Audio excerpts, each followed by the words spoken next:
So that mountain behind me, I think it was October. So right up there, around that corner up top, well, not quite to the top, maybe 3/4 of the way up, there's a logging road. Switchback goes up, and some people made a cabin up there, and a lot of people go up there to jump off in their paragliding rigs. And last October, I believe it was, a couple went up there and they saw Sasquatch prints coming down right off the top, going diagonal down into that clear cut, coming this way, right there.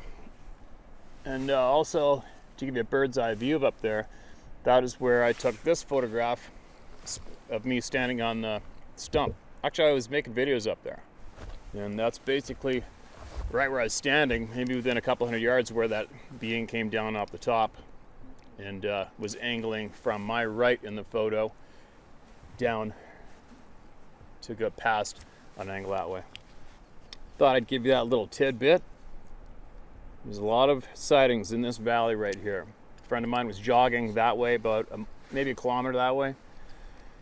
There's a place called the Big Cedars around the corner there.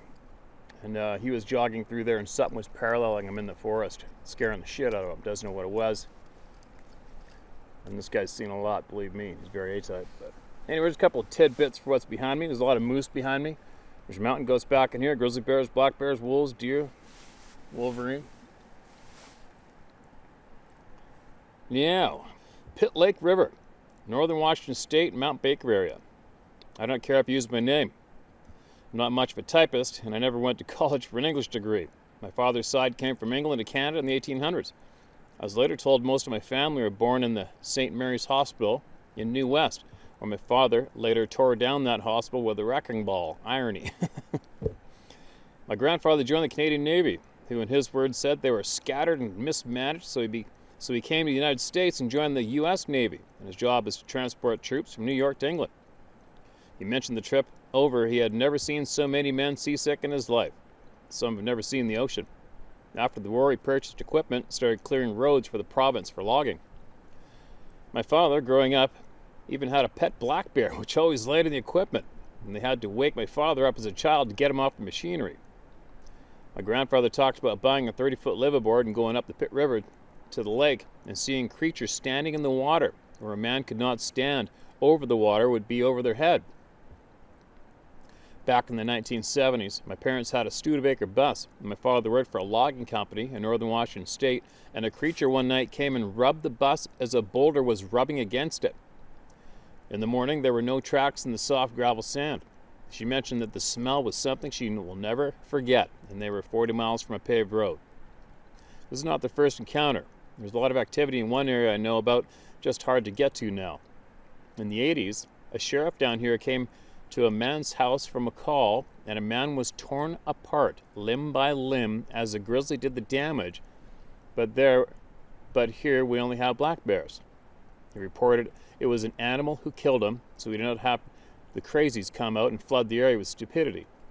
I live in the mountains on acreage, and I have never seen one, but I have placed Rubbermaid bins in various spots when camping that had my gear in it. Last summer, one was picked up and moved 100 feet on a ridge, and no chew marks, and all items were not tampered with. Ever since logging has happened in my area, a lot of animals are displaced, making a bottleneck for animals to move back into Canada. I do not know of an old road that is an access point. Thank you for what you do. As an old saying I was told not long ago, paranoia is a sign of heightened awareness. If you're ever down south, I'll buy you dinner. Robert Arthur Price. All right, Robert. Appreciate that, man, and I appreciate that offer. Hope I read that smooth. I think I'm snow blinded from my hike today, and the sun's absolutely bright. I'm getting it done. Those are very, very interesting mentions, and if you ever come across any more, I would for certain want to hear back from you. If you got anything else you want to share, this is the place to do it, man. Oregon Bigfoot. Hi Steve, my name is Randy. I found the site one day because of my own experiences with these beings. One incident that stands out is back in 2009 up in the Willamette National Forest. I belong to a gold prospecting club who has the mineral rights for the creek we were on. Mine and my wife's first camp out up there, I felt that something was on the hillside next to us. And the feeling was one of irritation, like all of us should not be there. We stayed and nothing negative happened. We have camped with many others at this site. Several years in a row, I always had the uneasy feeling that something was there looking down on us, but they always kept distance. A few years ago in the same place, set up my tent and went to bed. Later in that, I woke because something touched my head through the tent. I didn't sleep after that. Next morning, I asked some of the others who were close by if they came by my tent and brushed it, but no one did. I'll end it here, but I can tell you that some of my experiences with these beings are not all bad. Those are for another time. I love what you're doing, so please do not stop. All right, Randy. Don't be shy, man. You see how long it took me to read that? 2 minutes? Go ahead and share whatever you got, all right? Just send it this way. And I'll get out there and share it with the people, because there's a lot of people out there who want to hear it, including me, all right? Sabe. Good afternoon, sir. You can use my name due to the fact there's not a person on this earth that can intimidate or scare me in any way, shape, or form. The only man that ever put the fear of God in me was my father, who passed away in 2003. One big Lakota Cherokee Indian. Dad hated the title Native American for the simple fact it is an untrue title. His ancestors and mine have inhabited this land thousands of years before there ever was in America or Canada. My name is Brian Stidham. I now own the cabin along with 77 acres my parents purchased in 1966. The property is located in northern lower Michigan, and my property line borders the Huron National Forest. I don't want to give the exact location due to the problem I had a few years ago with the brain-dead fraudulent research organization. I prosecuted them for trespassing on 6 occasions. Although I do appreciate the 7 trail cameras I located on my property and now reside in my possession. I grew up in southeast lower Michigan, but spent many weekends and holidays and weekends up here in what we called Heaven's backyard. Our nearest neighbor was 3 miles away as the crow flies, or a little over 5 miles by road. Mr. Ash, his proper name was John Ashoba, an elder of the Ojibwe and a member of the Chippewa Tribal Council. He was an absolute wealth of knowledge in the understanding and knowledge of the natural earth. Between Mr. Ash and my dad, I was taught how to live off the land and how it provides all we'll ever need. From the plants that are edible to the plants and trees with medicinal purposes. How to stalk and hunt while wearing blue jeans and a red plaid coat. I was taught the best camouflage when coming into contact with prey is to sit still and be quiet. The pounced, Mr. Ash's terminology to an 8-year-old. Also between the two men, I learned about every animal in the northern woods, their behavior, their smell, their vocalizations, and their hunting habits. Those animals were the large elk down to the hare-brained chipmunks that would evade our cabin at any chance they saw an opening. I was 5 years old when I learned to question everything. Independence Day weekend, July 6, 1975. After being at the cabin since the previous Thursday, along with my aunt, uncle, and cousin Dave, it was Sunday morning, and my dad told us to pack a bar of soap and a couple towels, and my dad, Uncle William, and cousin Dave, were going to go to the river bathe and swim. Though it was near 80-plus degrees up here in July, the river was cool, almost bordering on cold. In later years, I would tell my friends of mine that would come up in the weekends with us, you jump into the river, a baritone, and come out a soprano. We had been in the river about an hour. We bathed, then we moved down the bank 25 yards where my dad created a swimming hole of rocks. It's approximately 7 feet long and the width of the river at the location, which is a little 14 feet wide. We jumped in and had a ball for about a half an hour when I became cold and swam to the bank on the opposite side of the bank from which we walked in from, the road, down to the river. The banks of the river are steep. It's a 13-foot climb down to the river's edge. The banks are a solid wall of foliage along with steep banks with the exception of the path my dad created to get down to the water's edge. As I stood on the opposite bank shivering and teeth chattering, I told my dad I was cold. Then from behind me came the sound that can be described as the same sound a tire would make if the steam was pulled out of the rim. On my way back, it felt like the hairdryer had been aimed toward me, but the warm air covered me from head to toe. I remember feeling, that feels good. I looked at my dad, uncle, and cousin who had stopped swimming and were staring at me. The look on my uncle and cousin's face was odd to me. Hell, I was only 5. My dad, on the other hand, was now at the river's edge with his right hand up and open, as though he was waving high, and left hand was open with his palm facing toward me. a posture he learned from Mr. Ash. That's when I turned around. I turned to see a reddish-brown, hair-covered, gray butt. It took 2.5 steps to get to the top of the bank, then knelt down as it turned toward me. It was an Indian in a fur coat. That's when my mind interrupted what I was seeing, though it had large black eyes and a wide grin on its face. I waved at it and it stood up and walked into the pines. My dad looked at me and said, "Come on, buddy, it's time to go." My uncle and cousin, as soon as it turned around, ran up the embankment straight to the car. They left their towels and bathing items there on the bank.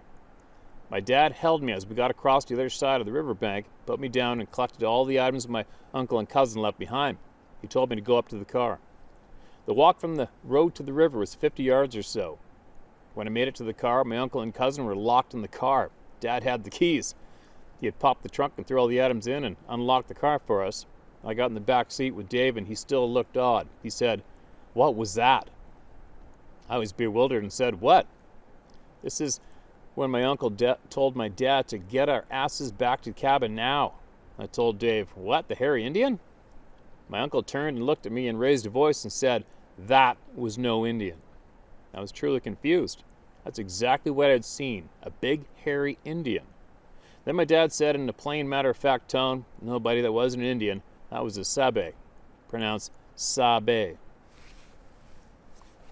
My uncle said he didn't care what it was. He was heading home and never coming back to the cabin, and he never did.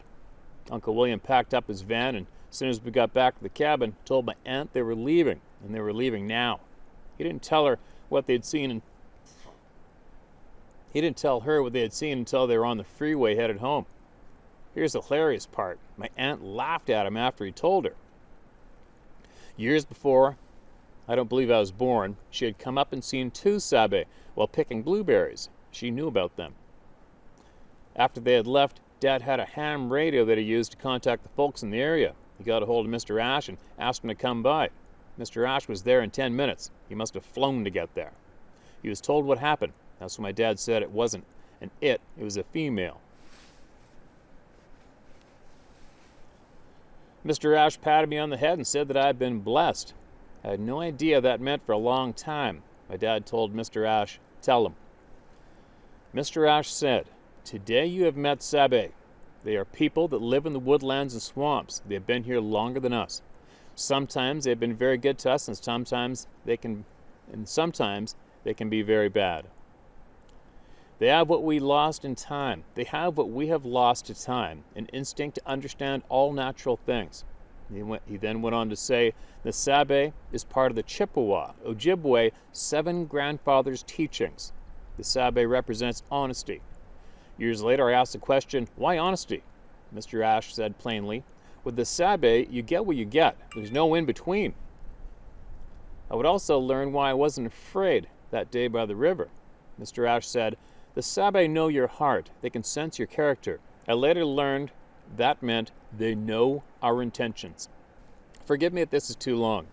My parents and my aunt and uncle are gone now, and I still talk to my cousin Dave, who now lives in upstate Washington. We have grown up knowing about these people ever since that weekend. Has it changed the way we think of the woods or the world as that goes? Sure. I can't understand why anyone would want to tempt fate to head into the woods to see, talk to, photograph, or as the mental midgets in the Oklahoma House of Representatives have announced, hunt these people. You can't hunt for someone that knows you're there. The woods and the swamps are their domain. There's nothing you can give them they can't obtain themselves. I have learned a lot about these people in more than 50 years on this earth, and I'll continue to learn about them. I tell everyone that is in sane state of mind when asked about these people, yes, I just happen to own land that belongs to them. For the most part, I've had a good understanding of them, and they have a good understanding of me. There's been a few times that have caused me to damn near shit myself, but honestly, it was from my doing and disrespect toward them. If you upset one, God have mercy on your soul, because they won't. We all have to get back to understanding that we understand nothing. There are no authorities or experts to help us. If you truly care and want to gain knowledge of these people with a very humble and honest heart, try speaking to your native elders in your part of the world. Though I will give you this word of warning, they will see through your wall of bullshit if you come to them in a pompous manner. They tell you to leave and not come back. I learned this lesson and have witnessed it while working on my master's degree in Native American Studies. I will leave you with this, and this pertains to you, Steve, when you had the experience of dread in the forest, watching you being bewildered and actively trying to find the source of the feeling. You stood there for 5 seconds longer than you should have. Get out of there and watch the timber as you leave. There are numerous stories from the tribes of how Sabe, Skookum, Oma, Sasquatch, etc. I absolutely abhor the name Bigfoot. That's not their name. They will bewilder their prey object and then from out of nowhere, ambush. Their speed is astonishing, and there's nothing you can do to get away. Please be safe, be careful, and never dismiss your gut feeling to leave. Take care, good sir, and I wish you all the best. My heart goes out to you over the loss of Mr. Macaroni. I grew up around horses up here, and my dad, being half Lakota, would tell an old Lakota saying, the true honest gift we are giving at birth is the earth, the sun, and a horse. If you're ever in northern lower Michigan, give me a call, unless you're headed to a psycho circus, aka Bigfoot convention. I want nothing to do with those mental midgets. All the best, Brian Stidham. Brian, I can't tell you how much I appreciate your sharing of knowledge. I so appreciate that, and we're definitely brothers without a doubt. You know what? Whatever knowledge you have you want to share with the people, man, please do it. And please do it here, and don't ever think it's too long, all right? I could probably read from you for a day without stopping for a break and not complain, all right? That was very interesting, to say the least. Not surprising.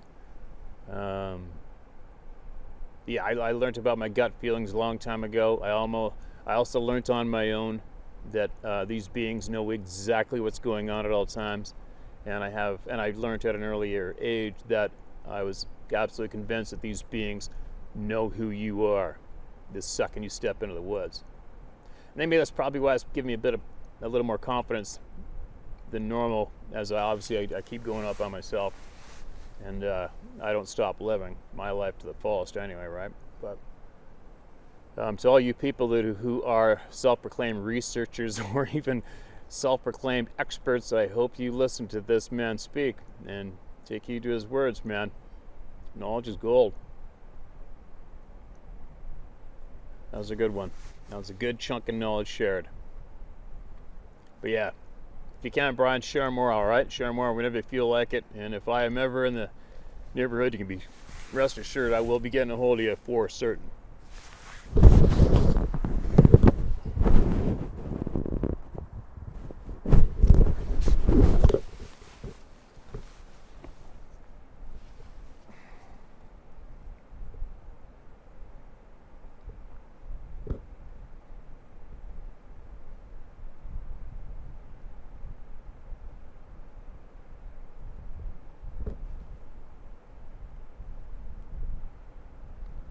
All right, what do we got?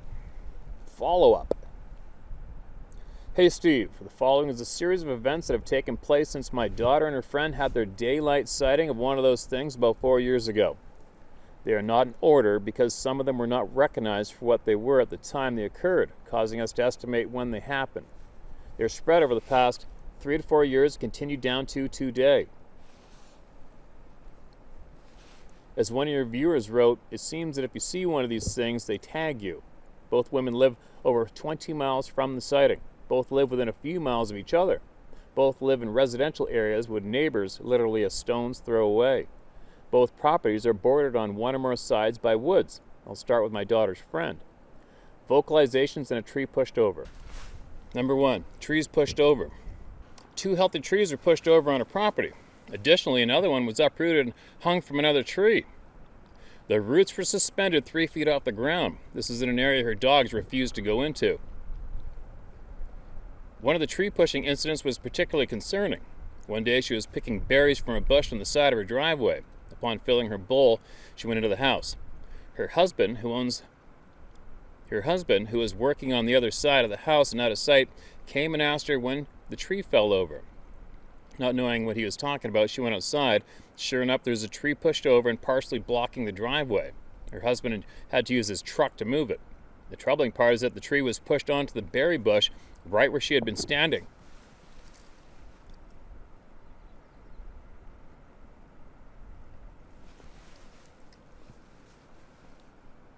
That was a bit of a rock climb there, wasn't it? Number 2, vocalization. One night, one of her dogs, 3 American bulldogs, each over 120 pounds, wanted to go out. It was around 3 a.m. She opens the door and stepped out onto the deck. The dog refused to leave her and stood staring into the woods while growling. Then she heard what she described as a giant woman crying. As bad as that dog wanted to go out, he waited till morning. Number 3, handprints. One day, one of her dogs disappeared. She had a habit of taking off into the woods, but usually came back within an hour or so. This time she was gone much longer. When she finally returned, she was literally covered from nose to tail with thick mud. The mud covered her entire body except for 2 places, on either side of her chest, in the shape of 2 large hands. It was as if someone picked up the dog, dipped her in the mud, and then let her go. The mud covering every part of the dog except where the hands were. This is just the beginning. Things accelerate from here. Much more to come, Pat. Wow, Pat. That definitely sounds like a pile of stuff going on, without a doubt. Man, I sure am glad that dog didn't get torn in half. Not yet anyway, right? There seems to be a bit of a non-tolerance for canines with these beings a lot of times, right? Anyway, if there's more to come, we're ready for it. We want to hear it. So share away, man. Absolutely appreciate it. Don't be shy. This is the right place to share.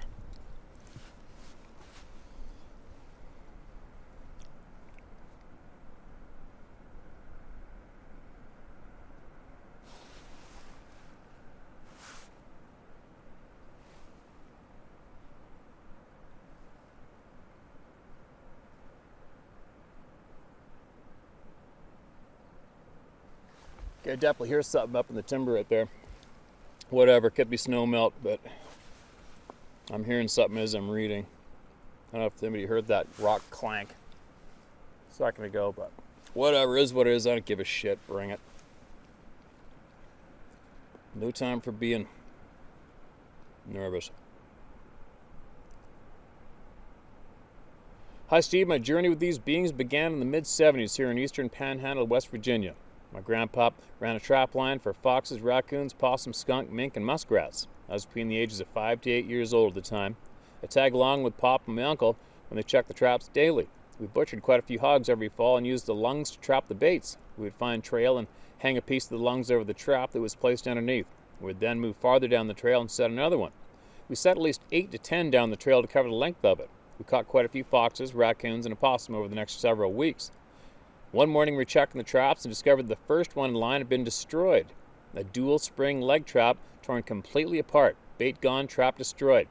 Pop put another trap down and rebaited and moved on to the next. We get there and the next one was all destroyed as well. Needless to say that we discovered all 4 or 5 were destroyed. My pap and I and my uncle had quite a discussion about what went on. I didn't hear what they were saying, but things became very serious very quickly. I also noticed that the next time we checked the traps, we had more than a .22 long rifle with us. I honestly don't believe that was a bobcat, and that's what I was told by Pop. I suppose to keep me calm. There are other instances on our farm, that adjacent community that I grew up in, that I'll share at a later time. God bless my friend, keep sharing the truth. It's so unfortunate the governments around the world continue to hide the truth from us all.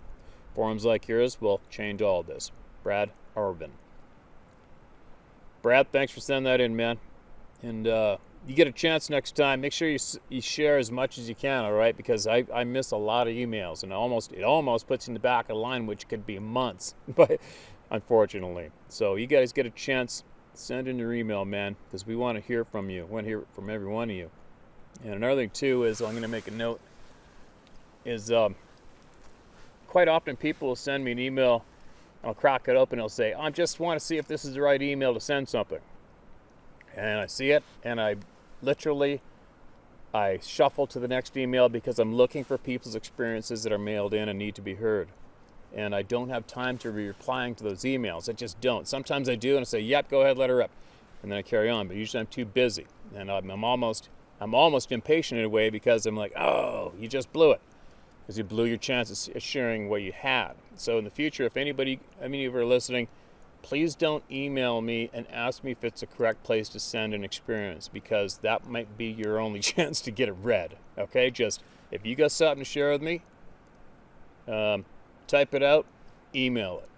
All right, just let her rip. If you wrote down the email correctly, you sent it to the right place. Okay? So anyway, thanks again for everybody that shared. And if you want to get it off your chest, share my story at howtohunt.com or tell my story at howtohunt.com. And it will get here, all right? It'll get here. So keep sharing it.